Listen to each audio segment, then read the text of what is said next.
కాకరకాయల పకోడీ విన్నారా తిన్నారా రెండిట్లో ఏదైనా కానీ కామెంట్ చేసేయండి. అమ్మో కాకరకాయల చేదు కదండి ఎలా తింటాం అనేవాళ్ళు కూడా ఉంటారుగా. అందుకోసమే నేను టేస్టీగా కాకరకాయల పకోడీ ఎలా చేసుకోవచ్చో చూపిస్తున్నాను. ఎటువంటి చేదు లేకుండా టేస్టీగా ఉంటాయి, క్రిస్పీగా. మరి ఎలా చేసుకోవాలో చూడండి. ఫస్ట్గా కాకరకాయలని తీసుకొని నీట్గా సాల్ట్ వాటర్లో వాష్ చేసేసుకుని రౌండ్ ముక్కల్లా కట్ చేసుకుని వాటిలోకి కార్న్ఫ్లోర్ పిండి అలానే బియ్యం పిండి రెండు వేసేయండి. వేసి ముక్కలకి బాగా పట్టించండి. కార్న్ఫ్లోర్ పిండి అంటే మొక్కజొన్న పిండి అండి. ఏ సూపర్ మార్కెట్లో అయినా మీకు అవైలబుల్గా ఉంటుంది, తీసుకోవచ్చు. నెక్స్ట్ వచ్చేసి కారం. ఇక్కడ నేను కారం అనేది 1.5 స్పూన్ వరకు వేసుకున్నాను. నేను చూపించేటువంటి టేబుల్ స్పూన్తో మీకు క్లియర్గా చూపిస్తున్నాను చూడండి. నెక్స్ట్ వచ్చేసి పసుపు. ఇదే టేబుల్ స్పూన్ తోటి నేను జస్ట్ ఒక 1/2 స్పూన్ వరకు వేసుకున్నానండి. సో చూస్తున్నారు కదా, ఇలా జల్లుకోవాలి. చాలా టేస్టీగా వస్తుందండి పకోడీ మాత్రం.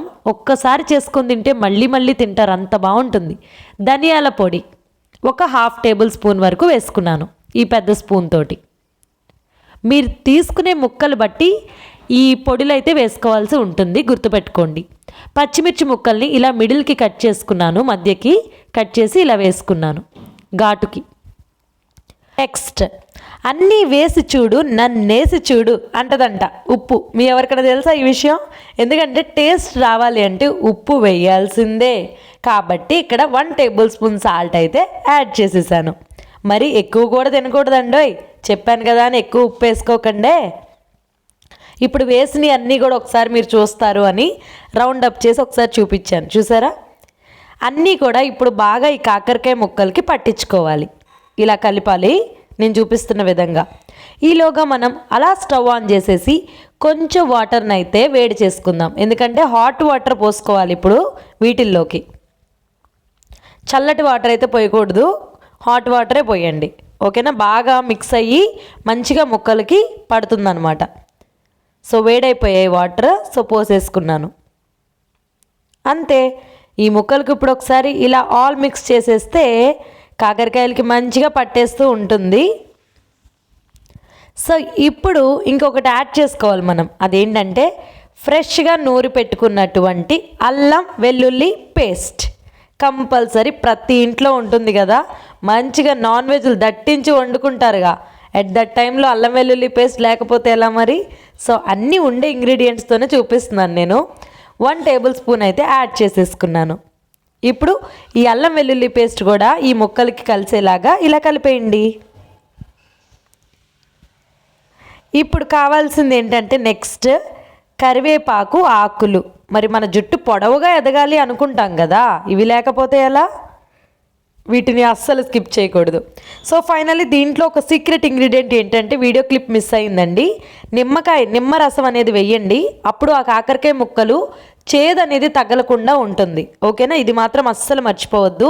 నాకు వీడియో అనేది జస్ట్ క్లిప్ మిస్ అయిందనమాట, అందు గురించి చెప్తున్నాను. ఒక కాయ నిమ్మరసం వేసేయడం వల్ల చేదు పూర్తిగా తెలియకుండా టేస్టీగా క్రిస్పీగా చాలా బాగుంటాయి ఈ కాకరకాయవి. ఇవి తింటే చాలా మంచిదండి, హెల్దీ కూడా. పిల్లలకు కూడా ఇటువంటివి నేర్పించాలి తినడం. అలానే డయాబెటిక్ పేషెంట్స్ అయితే హ్యాపీగా తినొచ్చు, క్రిస్పీగా ఉంటాయి, హెల్దీ. ప్రతి ఒక్కరూ ఇలాగ ఒకసారి ట్రై చేసి చూడండి. కాకరకాయ పకోడీ సూపర్ టేస్టీగా వస్తాయి. చికెన్ పకోడీ కూడా పనిచేయకపోవచ్చు, అంత బాగుందనిపించింది నాకైతే. మీరు ఒకసారి తిని ఎలా కుదిరే కామెంట్ చేయండి.